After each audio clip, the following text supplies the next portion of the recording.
Hello बच्चों, चलिए इस प्रश्न को देखते हैं। सदिश तथा अदिश राशियों में क्या अंतर है।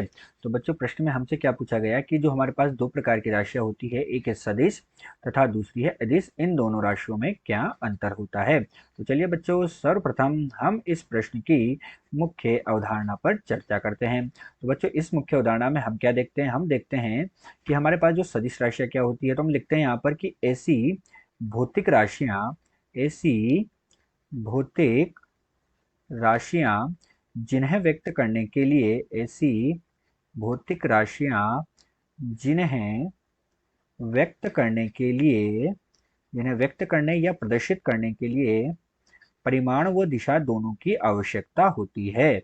ऐसी भौतिक राशियां जिन्हें व्यक्त करने के लिए परिमाण व दिशा दोनों की आवश्यकता होती है, वो कौन सी राशियां होती है बच्चों? सदिश राशियां कहलाती है। तो दोनों की आवश्यकता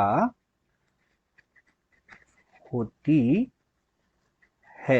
ऐसी राशियां बच्चों हमारे पास कौन सी राशि होगी? ऐसी राशियां जो होती है, ऐसी राशियों को हम यहाँ पर लिख देते हैं सदिश राशियां कहते हैं। तो ये हमारे पास किसकी परिभाषा हुई बच्चों?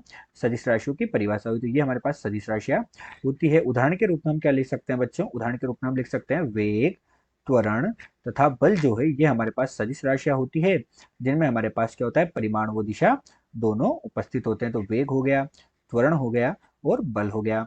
अब हम देखते हैं बच्चों, ऐसी भौतिक राशियां जिन्हें व्यक्त करने के लिए केवल परिमाण की आवश्यकता होती है। तो भौतिक राशियां ऐसी भौतिक राशियां जिन्हें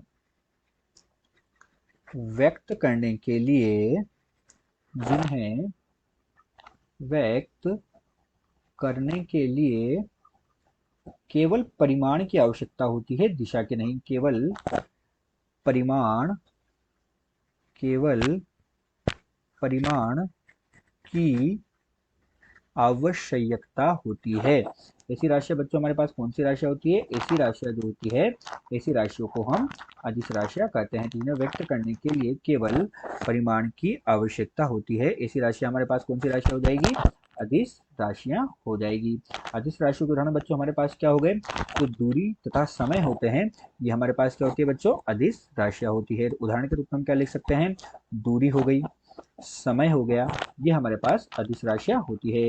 यही हमारे पास इस प्रश्न की मुख्य अवधारणा है। तो चलिए बच्चों, अब हम प्रश्न को हल करते हैं। तो आगे हम बच्चों यहाँ पर क्या देख रहे हैं? प्रश्न का हल। और प्रश्न में हमसे क्या पूछा गया? तो प्रश्न में हमसे पूछा गया कि सदिश तथा अदिश राशियों में क्या अंतर है। तो यहाँ पर बच्चों हमने लिख दी सदिश राशियां और यहाँ पर हमने लिख दी क्या?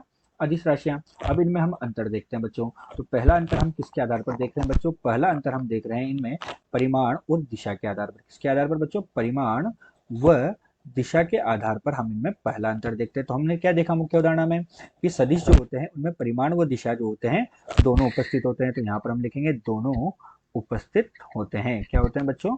दोनों परिमाण व दिशा जो होते हैं दोनों उपस्थित होते हैं। तथा जो अदिश राशियां होती है, इनमें क्या होता है? केवल परिमाण उपस्थित होता है। क्या होता है? केवल परिमाण उपस्थित होता है। तो ये पहला अंतर हुआ हमारे पास परिमाण व दिशा के आधार पर। तो यहाँ पर केवल परिमाण उपस्थित हम ऐसा लिख सकते हैं। दूसरा अंतर बच्चों हम देखते हैं बीज गणित के आधार पर। इसके आधार पर देखते हैं बच्चों बीज गणित के आधार पर। बीज गणित के आधार पर हम क्या अंतर देखते हैं कि जो सदिश राशियां होती है, इन सदिश राशियों को जैसे हमें जोड़ना है, घटाना है, तो उसके लिए हम यहाँ पर कौन सा बीज गणित काम में लेंगे? उसके लिए हम यहाँ पर सदिश बीज गणित को काम में लेते हैं। तो कौन सा बीज गणित यहाँ पर काम आएगा हमारे पास? सदिश बीज गणित। लेकिन बच्चों जो अदिश राशियां होती है, उन अदिश राशियों को जोड़ने के लिए, घटाने के लिए हमारे पास जो सामान्य बीज गणित होता है, तो सामान्य बीजगणित को हम उपयोग में ले सकते हैं। तो यहाँ पर हमारे पास कौन सा बीजगणित होगा? सामान्य बीजगणित होगा। तो ये हमारे पास इनमें अंतर होगा। तीसरा अंतर बच्चों हम देखते हैं वियोजन के आधार पर। किसके आधार पर? तीसरा अंतर यहाँ पर लिखते हैं वियोजन के आधार पर। वियोजन के आधार पर बच्चों क्या होगा? वियोजन के आधार पर जो सदिश राशियां होती है, उन सदिश राशियों को हम घटकों में वियोजित कर सकते हैं। तो हम यहाँ पर लिख देते हैं कि सदिश राशियां जो होती है, ये हमारे पास वियोजित होती है।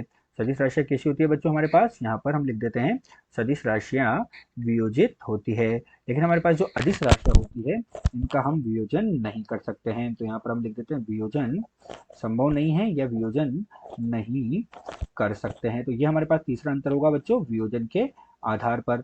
इसके साथ ही बच्चों हम चौथा अंतर इनमें देखते हैं। और चौथा अंतर हमने क्या देखा बच्चों, सीधा सीधा हम उदाहरण के आधार पर देख सकते हैं। जैसा हमने मुख्य उदाहरण में लिखा कि हमारे पास जो हो गया वेग हो गया, त्वरण हो गया, वेग हो गया, त्वरण हो गया, बल हो गया, ये हमारे पास जो होती है ये सदिश राशियां होती है। तथा दूरी, समय तथा आयतन ऐसी राशियां हमारे पास क्या होती है बच्चों, अदिश राशियां होती है। तो दूरी हो गई, समय हो गया, आयतन हो गया, ये हमारे पास अदिश राशियां होती है। तो यहाँ हमने इनमें अंतर लिखे बच्चों चार आधार पर। एक लिखा हमने परिमाण व दिशा के आधार पर, एक बीजगणित के आधार पर, एक वियोजन के आधार पर और एक उदाहरण के आधार पर। तो इस प्रकार सदिश व अदिश राशियों में अंतर होता है। आशा करते हैं दिया हुआ प्रश्न आपको समझ आया होगा। धन्यवाद।